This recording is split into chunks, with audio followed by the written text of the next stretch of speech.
and welcome to a special edition of Off the Cuff. We're all gathered around, just fresh from being back at the game with the Aviva, and we're all professionally sat around me gaff. I'm joined here by Craig, by Gav, with his can, and by Benny Boy.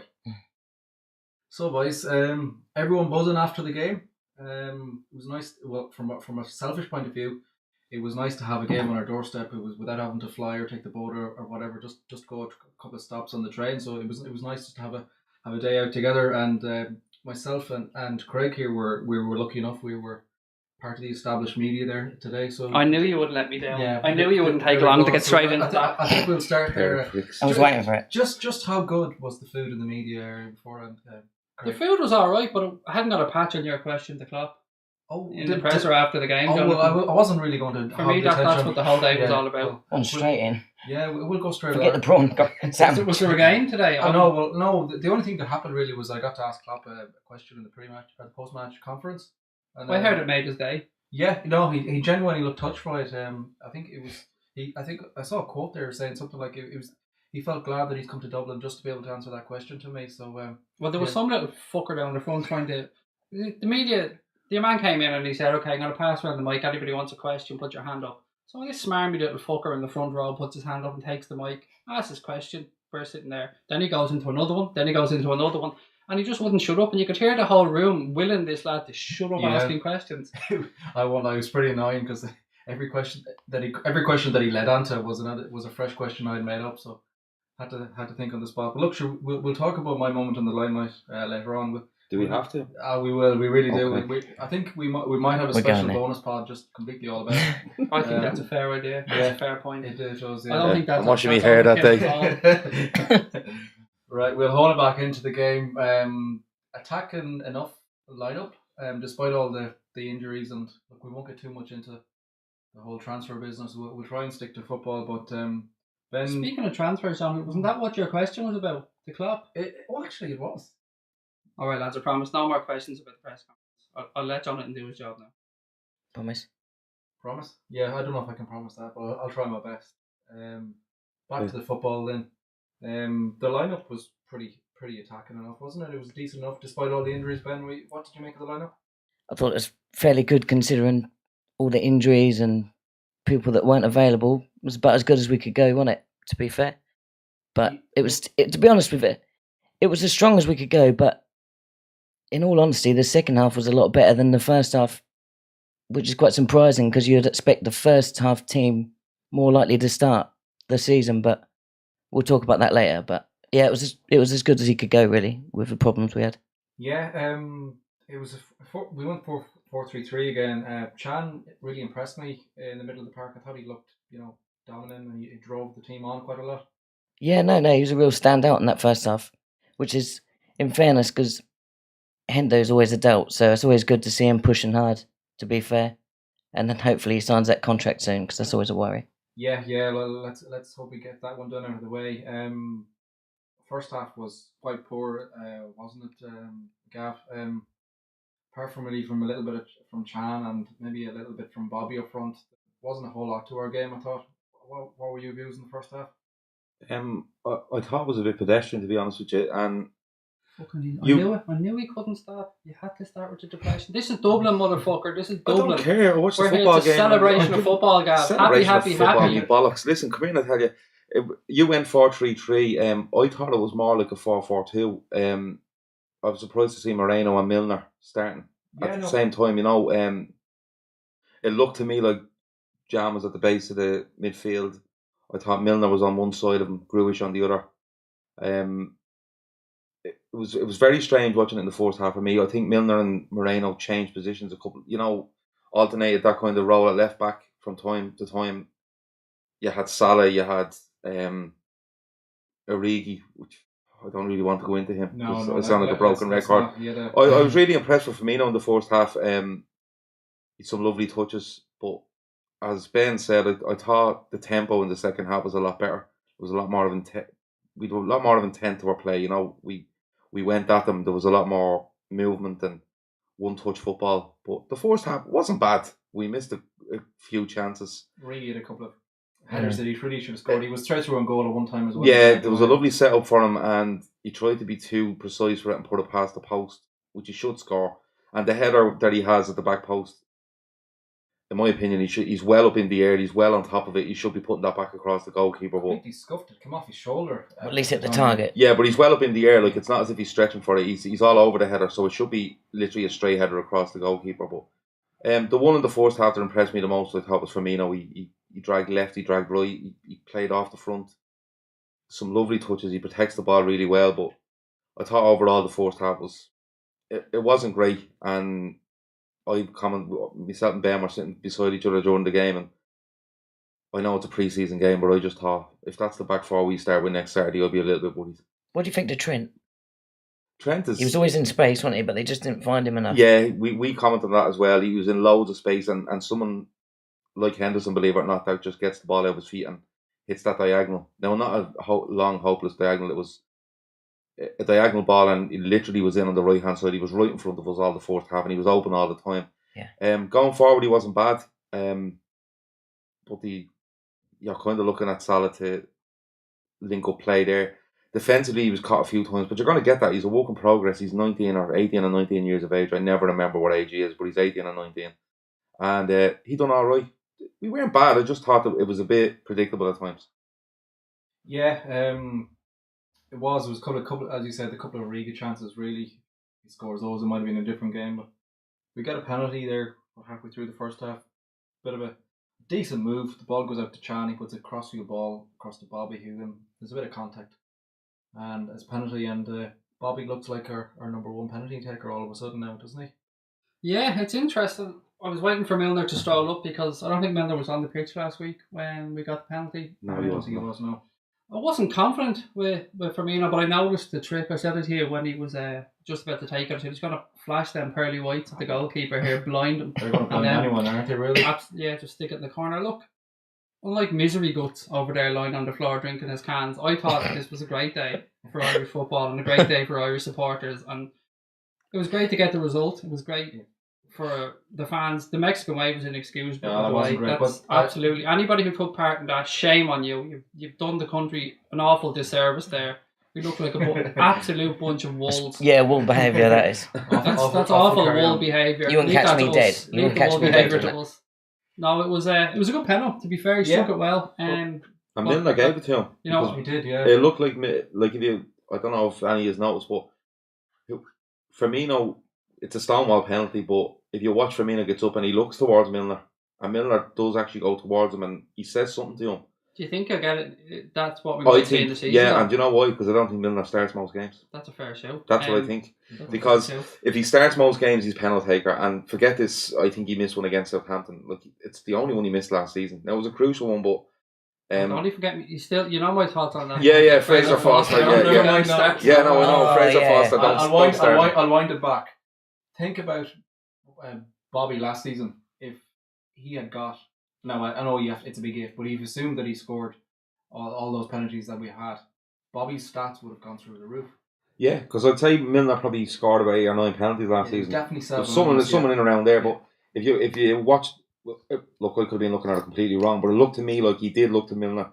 Milner said something to him, and Firmino then walked and took the penalty. And in fairness, he took one during the week, during the game, put it away. He put one away in the penalty shootout, and today, like, it looked like the keeper was close to it. He wasn't. It was in the corner and it was past him before he was even there. You know. The media boxes. Yeah, you were.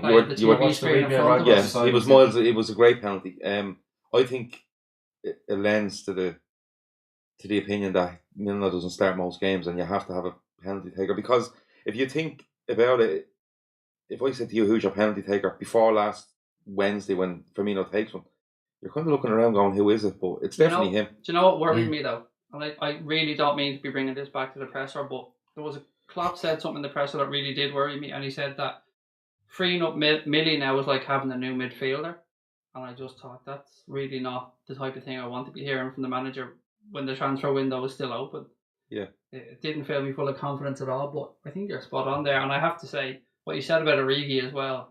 We all know you haven't been his biggest fan, but today he should have had 2 in the first 20 minutes. It's inexcusable. The chances aside, and you can go to Ben now because Ben will meet me. Like, we were sitting together and we were kind of not commentating on the game, but we were kind of passing comment to each other. And as I said to you, It wasn't the chances, wasn't it? It was more the hold up The play little and the things. link play. It just wasn't there, wasn't it? Just when the ball goes into him, just to shield the ball and let others come into it, bring others into the game. But every time he'd come into it, he'd lose it.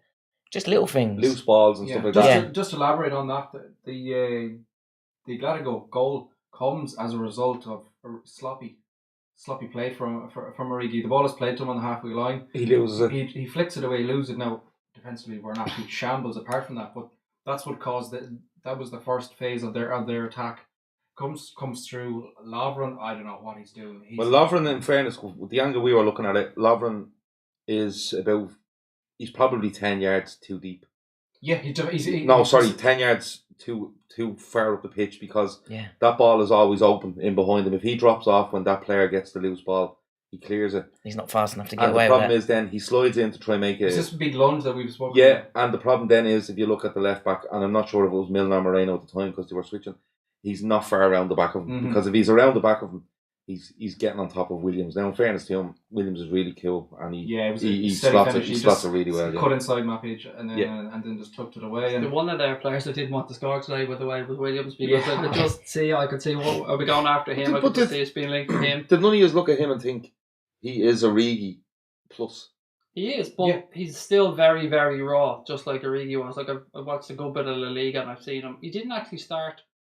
If I remember correctly, he came on as a substitute a lot for Bilbao last season, but he is raw, pace, power. I think he's going to be a much better player than Origi. Yeah, but I was just watching him, even his work rate was well more than Origi. And if we're comparing them both, to be honest with you, if I'm Origi, I'm getting worried now, because as we go into the second half, I thought Solanke was excellent for the whole of the second half. In everything he done, and he did everything he didn't do. Yeah. Everything he couldn't do, he did. It wasn't just the goal for me with Solanke. It was just that bit of hold-up play, that bit of extra bit of movement, small little subtle movements, left or right of defenders. He's never static, which Origi is very guilty of. He was given options, wasn't he? He was making runs, and he was opening up space for other players, and himself and Kent as well. But it's his ability to hold the ball up, and you see, if he's able to protect the ball for 4 or 5 seconds, it allows other players to run off him. Origi, when it comes up to him, he might be getting the first touch, but he's not protecting it. No, so players aren't willing to run beyond him because they're terrified that he loses it in his second touch. I'm not Origi. You know my thoughts on Origi. So, if I was, he wouldn't be in my starting 18. Simple as that. Wouldn't he? No, absolutely not. No. He's definitely gone down the pecking order there. But another half time was complete. All the outfield players were swapped out, and we got to see what you'd class as maybe the second string 11 for want of a better word, but there's some decent enough passages of play, I thought. The young guys in midfield impressed me. I thought Woodburn was sharp, took his goal excellently. It was a brilliant finish. Njari, I thought, was showed nice touches, looked comfort on the ball. Kent was lively. Solanke, as we discussed, played very well. Took his goal beautifully as well. It's weird to see Clavin of all people whipping in the ball to him, but he stuck his header well, and already, not to keep bashing Origi, but already Solanke is showing a lot visible more option, isn't he, than Origi will be going forward, I think. He's definitely shown he knows where the goal is anyway, and that's all you can ask from a young striker. I was just impressed the whole second half. He took his goal well, as you said. He made the runs, he opened up space. He dropped deep when he needed to. He's just a very, very intelligent young man as a footballer. And Ryan Kent as well really, really impressed me. Now, not everything came off for Kent, but he was trying stuff. He was in the right places. Ben Woodburn was awesome. Really, really impressed with his all-round play, his energy levels. As you said, his finish was amazing. Jari, I wasn't that gone on, to be honest, and I thought Gomez, you commented to me about his passing being a bit slack at times. Passing atrocious there. He gave the ball away, I think, at least twice. There's another couple of times in as well that he just hard in moments. Genie was pretty good as well. Genie was quite good. It was interesting to see Genie play as the kind of the holding role as well. So again, it's more options maybe with Hendo's heel and maybe illness now as well. That's another option for the deep line position. I thought Genie had a steady enough game as well. Yeah, I said to Ben during the game that I think you'll see him in that position a lot more during the season. What, the defensive role? Yeah, I think you will see him because he's strong, he's mobile, he's good on the ball. He's everything Henderson and Jan can be as well. Jan was quite sloppy in the first half. He lost her a couple of times when we were in control of the ball and put us on the back foot. Woodbourne again, that guy's meant to be a striker, and he basically played in the role Coutinho plays in, down that left channel, picking it up deep. He hasn't got what Coutinho has. Look, I'm not going there, but he recycles it well. He moves players in. I was really the player I was most impressed with in the second half was Robertson, though. I thought he was excellent. He was up and down all the game right in front of me, and really intelligent, and a great link up with Mane for playing probably 90 minutes in total together. Yeah, he was really good. He knew Mane could expose the fullback, so instead of staying out wide and closing off angles, he was coming inside and taking it and then playing around to Mane, and it was leaving a lot of space for Mane to do damage. I think them two could be really, really good together. There was signs of kind of partnership isn't the word, but those signs that the two of them look like they can be a very good combination down that left wing. Definitely moments that made you stand up and go, oh, this could be interesting. Exciting times with the pair of them, Ben. Yeah. We was watching them, and it was just constant. The link up play. I think next season it could be them two. They could be lethal, and if we can get the same the other side with Salah, and perhaps I'm thinking more Trent, because he's more that style of overlapping, and get them playing like that, then we're just going to be able to stretch the deep sitting teams that we couldn't stretch before and open up gaps to maybe kill them off rather than keeping it 0-0 and losing 1-0. What about Flanagan though? He's all heart, isn't he? If you want someone in the derby to come and put the boot in when you're 5-0 up, he can't pass the ball. Flanagan at this might be a horrible thing to say. He's almost like your special cousin, isn't he? At this point, No, do you know what it is about him? He's not quick enough on the ball, and he's not technically good enough on the ball. He was organising the line. He was great. He was organising the defensive line. I'll give him that one. Yeah, but the amount of times, there was one stage he got the ball down near the corner, and all he had to do was take a touch inside and play it across the box to Clavin, I think it was, in acres of space, and he sliced the ball out of play. Yeah, no, and that won't work, you see, because Liverpool's key is if you can switch it quickly and get it from one full back to a centre back onto another full back and go again. That's where we're going to expose teams, but he just doesn't look technically good enough on the ball for me, and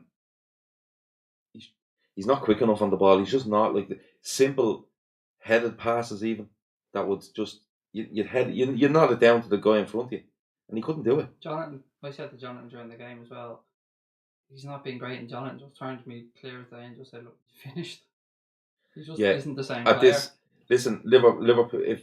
If he was coming back from his loan spell and he was in a team managed by Rodgers that he could just sit back and defend, fine. But he doesn't tick enough boxes in a club team. It's as simple as that. He offers absolutely nothing going forward. No, nothing at all. He was in front of us there the second half, and Kent might have been 10, 20 yards ahead of him with the ball taken on his man, and he's just trotting on the halfway line. Yeah. No overlap. No effort even. And anytime if he did find himself on the ball forward, he's just like a rugby player. It's everything simple and backward. Yeah. You see, when he gets the ball anywhere within 40 yards of the opposition's goal, he's crying out for someone inside to take it off. Was it you, Gav, or the bloke in front that said if Klein weren't injured, Flanagan wouldn't be anywhere near this pre-season? Yeah, if Klein is fully fit, I don't think Flanagan even goes to Germany, to be perfectly honest with you. I think he's literally got in there because of the want for numbers, really. He's not getting anywhere even close to say Watford next week or anywhere after. In my opinion, he's not. He's someone that's filling in there because Trent is young and they don't want to burn him out in pre-season, and Klein is injured. If them two boys are anyway fit, he doesn't get a game. He doesn't get near it. Yeah, it's very hard to see anything. It's very hard to see him going anywhere, and to be honest, I'd even struggle for him to see him getting a game in a lot of Premiership teams. He almost strikes me, without being disrespectful, the guy that Championship leveler, Yeah, to me he's made the top of the table Championship level. And does Klein walk straight back in though? Do you think when he's fit? Depends how much Trent and Salah link up. I think if they look great, You think he'll come straight back in? Yeah, I think he does. I think because as much as Trent is good going forward, I think with that extra option of pace, not just Mane, you have Mane and Salah now. I think the focus on the fullbacks isn't as big when you have them options. And as good as he is going forward, Trent does get exposed. There's no doubt about that. You know, he was nearly targeted in the first half. The guy playing left, I think he might be in left wing back for Bilbao. I was trying to work out where he was actually playing. Was he left wing or left back or what he was? But he seemed to turn him very easily a couple of times and opened us up on the right hand side. I think if Klein is fit and fully fit, I think he's still first choice. Yeah, he is. But it was a 3-1. Bit of a party atmosphere, kind of a real happy, positive atmosphere. Kind of rounded up a fairly decent pre-season program. Just going to run through just kind of in summary of the games we've had in the various competitions. What players, if any, kind of caught your eye that kind of you thought, oh, they've improved or they've kind of stepped themselves up in a level that have kind of pushed them back into contention? Just go around to all yous there and start with you, Ben. Any player who caught your attention? Solanke, to be honest, because when he came in, it was very underplayed, wasn't it? Everyone was sort of, oh, he's just been brought in for, I don't know, perhaps not even to even get anywhere near the first team. And now we're all talking about him jumping the pecking order already, probably above Origi. So he's got to get a shout. A lot of the youngsters, Trent, I think he's played well. That's about it, really. I think Henderson's looked good. Now he's come back from injury. Obviously, he's got another little... Or is it illness that kept him out? It was illness, yeah. But I think he comes straight back in, and when he came in that first game he played, some of the passes he was pinging about, it was just like pinpoint accuracy. And if we can pull that off, we'll just be able to blow teams wide open, won't we? So it's a big Dom for you. You are? Big Dom for you. Yeah, big Dom, yeah. That's catching on. No, you threw me for a minute, but I'm on board though. So, Gav, apart from Big Dom, who impressed you in pre-season? I've been trying to look at that and get a first 11 for next week, and I still think it picks itself. We'll go on about Solanke. I think Solanke takes Origi's spot in the squad, but I don't think he starts. If you're going next week, you're probably looking at Mignolet. I don't think Klein will make it. He hasn't done enough in pre-season, so Klopp won't risk him. So you're looking at Trent at right back. The two centre halves picked themselves. Left back, I've been really impressed with Robertson. Has he done enough though to force his way through? Do you know what? I would have said yeah, but having said that, Moreno hasn't been too bad the last couple of games, but I think Moreno's on his way out anyway. And then when you look at the midfield, the only toss up there for me is Jana Henderson. I think one of them plays, and you're looking at Coutinho and Wijnaldum, with Lallana now being out, and the front three picks itself. So when you go through that, it's not much different to last season, and that's why people are going on about bringing in new signings. You have Salah there, maybe Robertson, but we still need a few more, there's no doubt about it. So catch me eye, Robertson, even though he's been a little bit under the radar. But other than that, Salah's been brilliant. He's been brilliant. Bastard. Robbed the word. No, he has. No, he has been brilliant. He is that. Ben hasn't said that, so it's like that's right. Gav's nearly finished this. Do you know what? Yeah. No, but would you not agree though? He is that kind of extra outlet up front where you're not just looking for Mane. Like when you put them both on the pitch, you're not better just. Than Mane. In my opinion, he's better than Mane. I'm going to say is that he faster? straight out. Is he faster than Mane? I haven't got a clue. I'm not even going to try and I think he is. that one. I just think check he's it out a better rounded footballer. Well, I've called him to be the top scorer for us this season. But all I'm trying to say is, if you pick the team for next week, there's probably only Salah out of the signings that go into it, and Trent is there because, in my opinion, Klein's not fit, and Robertson maybe. Yeah, we could go with Milner, but that penalty thing. Just about named the entire. That penalty. It's that penalty thing that's threw me today. It really has. With Milner on the pitch and he's not taking it, so that throws the left back thing up in the air for me. Right. Greg, I'm not sure if there's any players left there, but John Achterberg was being fantastic. No, for me, like Gav said, it was Salah was my standout, but young Kent. Yeah, I like him. He really has. Yeah, I've seen a little thing on social media there where somebody was saying that he's an awful footballer, and no way. I had to comment on it. I don't usually comment on things like that, but I had to just say he's a very, very good footballer. He looked bright, intelligent, sharp. he left. Was it? What game was it? You left your man for dead on the left wing against Bayern. Into the shops. It was against Bayern. Yeah, this was goal. You know they're confident and cocky when they got pink boots on. That was it was and awesome. Step up to take corners and stuff like that. Yeah. I always think that's a sign of the cockiness, or not cockiness, but the confidence of it. Yeah, confidence. Absolutely, and he's really impressed me.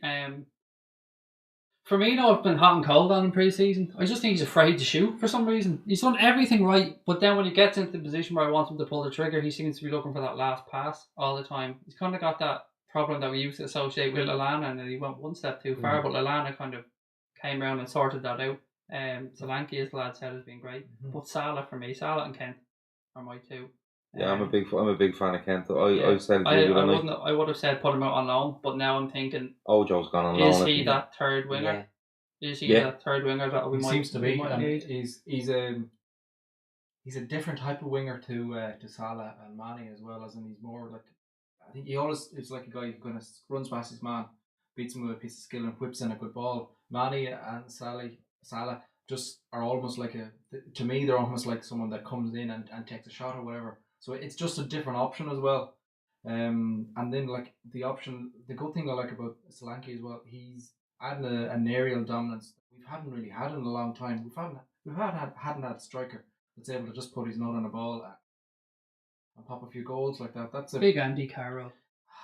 Remember them two games he was fit for? You couldn't see him moving around. I make the mistake, by the way, lads. Every year when we're doing the fantasy football teams, I'm looking, if I've picked on my team and I've got, when you're down to your last couple of players and you haven't got much money left, and I always look and I think, Andy Carroll, 6.5 million.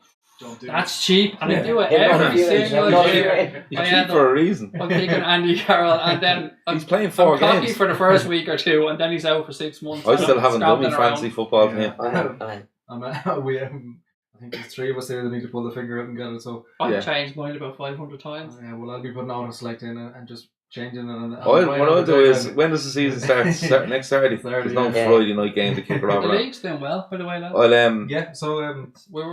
think we're heading towards 1,000 people in the league. There's a pinned post on our both our Facebook and our Twitter pages with just our code for our private league. So everyone feel free to join.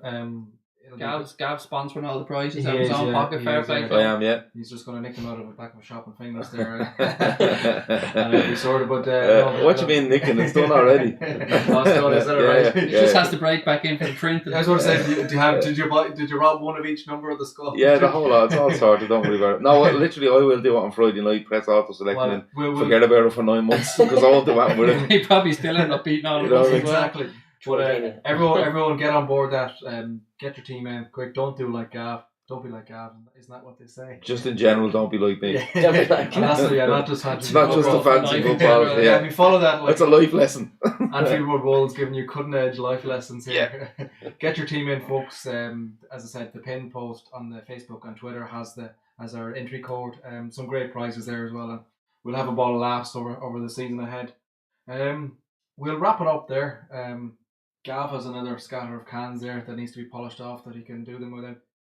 You can drink them in comfort without whispering. Smallest of fuss is what you're looking for. Exactly. Yeah.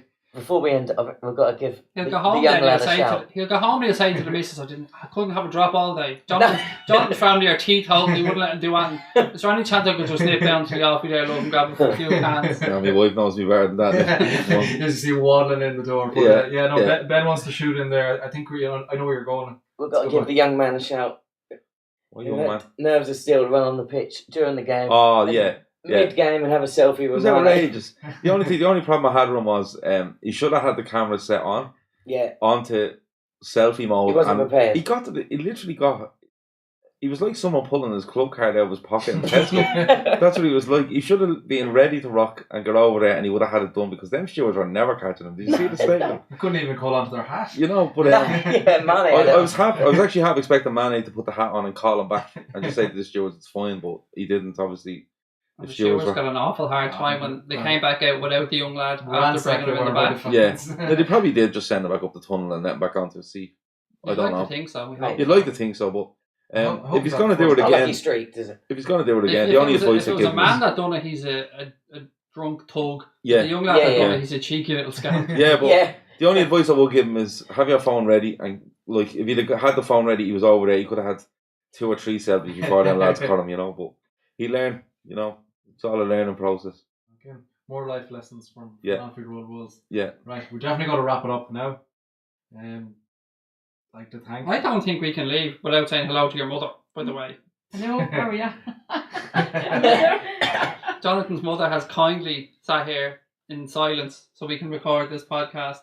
So and his wife is over there waving at us as well. You wouldn't even know. They were so good. They're more professional than we are. They are. There's no way I could have sat there. That's hardly a challenge, is it? Yeah, no, well, I'm trying to drink a can and decipher the fucking Wi-Fi code here. Jonathan's family are the numbers keep moving. Jonathan's family are a very nice, sociable bunch, and then these couple of thugs burst into their house and they welcome us with open arms. So listen, I'm not getting onto a fucking live row. Right, come on. We're going to wrap this up here. How many times are you wrapping that up? It's well if you wrapped. Keep wrapping that up, you'll have all your presents for Christmas wrapped up and everything. Everything's wrapped. Did you mention the press conference? Oh, I didn't, did I? No, I don't think you mentioned wrap the press it up, please. For the love of God, wrap it up. We'll keep on going. The press conference, yeah. Joking aside, it was great to be able to be asked for the FEI to be asked to cover the game on their behalf. Somebody needed to do it. We did, yeah. Like we all have our crosses to bear in life. Yeah. It was a great day. You should probably wrap it up though. Great experience and right, let's wrap this up. great to be in the same room as Mr. Klopp and you'll watch out for me on LFC TV. Right, there we go. Ben, Gav, and Craig. Thanks very much. Thanks to all the crew in the background. And up the Reds.